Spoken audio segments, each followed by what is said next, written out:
Welcome to Z's Daily Acceptance. I'm Z and I'm a junkie. Today's video is on complete abstinence. You know, it's funny.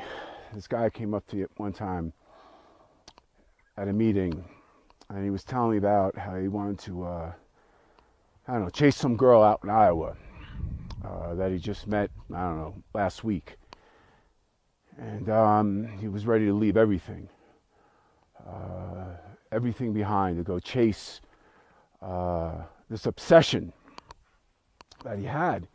And he went into this long story, which I'm not going to get into right now, but he was like, he was coming to me for advice, which I don't give. I'll share my own experience, strength, and hope. I don't give advice.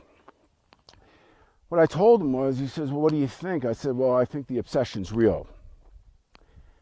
And what I would do in this situation, which I've done plenty of times, is complete abstinence from whatever that obsession is that I'm ready to go chase.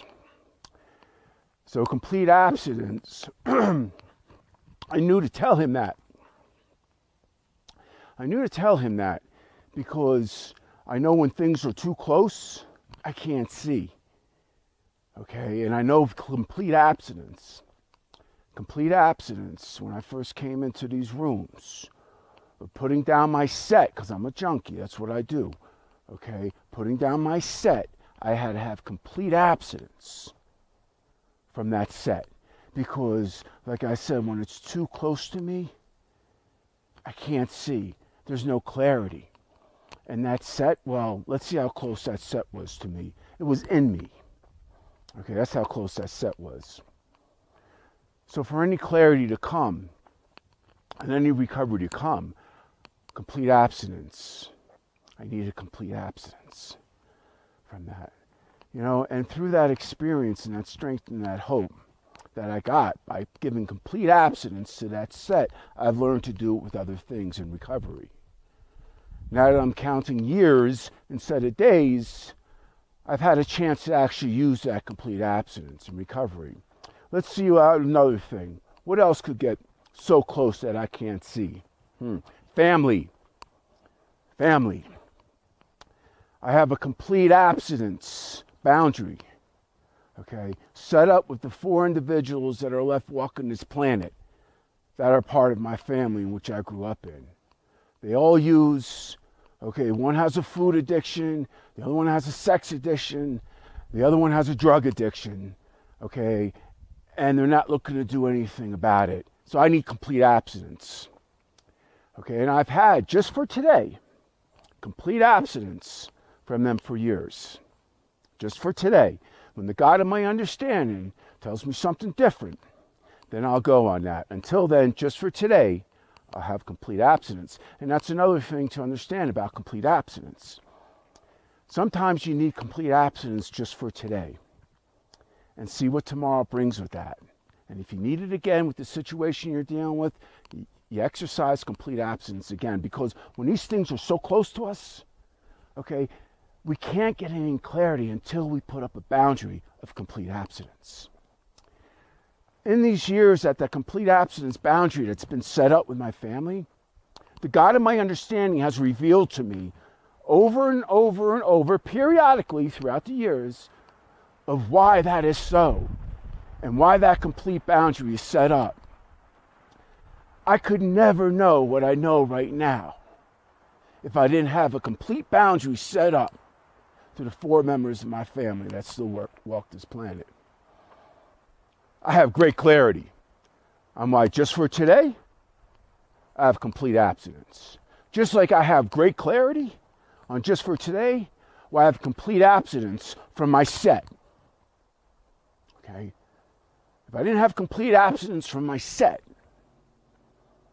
I would have, first of all, no recovery, and I wouldn't have the clarity today in the inflexible, non-diverse spiritual death that I was walking around in for over half a century. I needed to put that set down and get into some recovery, get into some solution.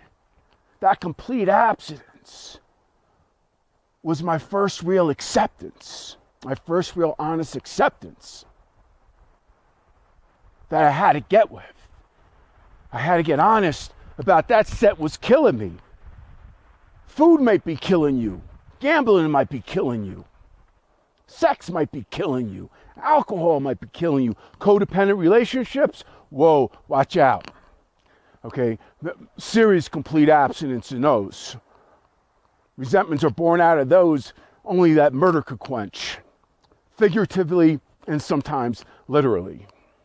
So getting back to that complete abstinence, okay, from my set, I had to honestly get into acceptance of complete abstinence.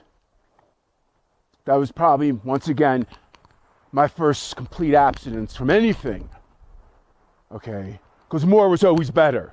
So complete abstinence is somewhere like on another spectrum. Complete abstinence was very foreign to me, but I was dying.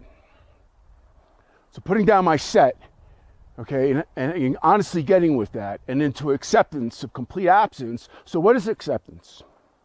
Acceptance in a dictionary is in the action of giving consent to receive and undertake.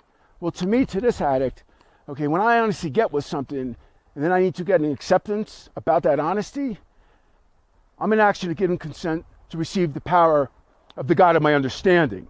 So I can undertake what it is that I need to take and then surrender that. Okay? And when I surrender that, I can make a move into where it is that I need to go. But there is no experience unless I surrender that also to the God of my understanding. So what am I speaking about? The first step.